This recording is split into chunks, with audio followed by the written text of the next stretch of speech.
അപ്പോൾ നമ്മളൊരു സാധാരണ ഒരു കർമ്മിയിലടുത്ത് നമ്മൾ ചെന്നു ചെയ്തു, അല്ലെങ്കിൽ ഒരു കർമ്മി ചെയ്തു, അത് മാറിയില്ല എന്ന് പറയുന്നത് നമ്മൾ മനസ്സിലാക്കേണ്ടത് നമ്മളിൽ നിൽക്കുന്ന ദുരിതം ഈ കർമ്മിയേക്കാൾ കർമ്മിയുടെ ഉപാസനാ ശക്തിയേക്കാൾ മുകളിലാണ് നമ്മുടെ കയ്യിൽ നിൽക്കുന്ന ദുരിതം.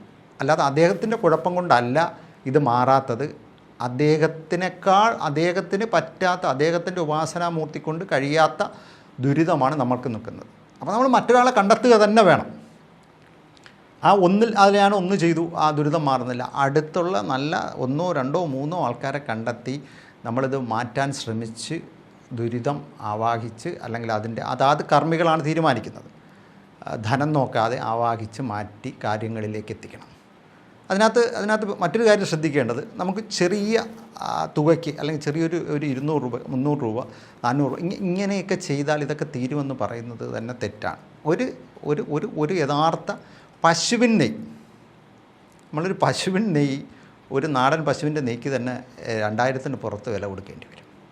അപ്പോൾ ഇതുപോലുള്ള പല സാധനങ്ങൾ കളക്ട് ചെയ്ത് ഈ നിൽക്കുന്ന ദുരിതത്തിനെ ഈ ദുരിതത്തെക്കാൾ ഇരട്ടി പോസിറ്റീവ് ചൈതന്യം അവിടെ കൊണ്ടുവന്ന് അതിൽ നിന്ന് ആവാഹിച്ച് മാറ്റിയാൽ മാത്രമേ ഈ ദുരിതം മാറൂ.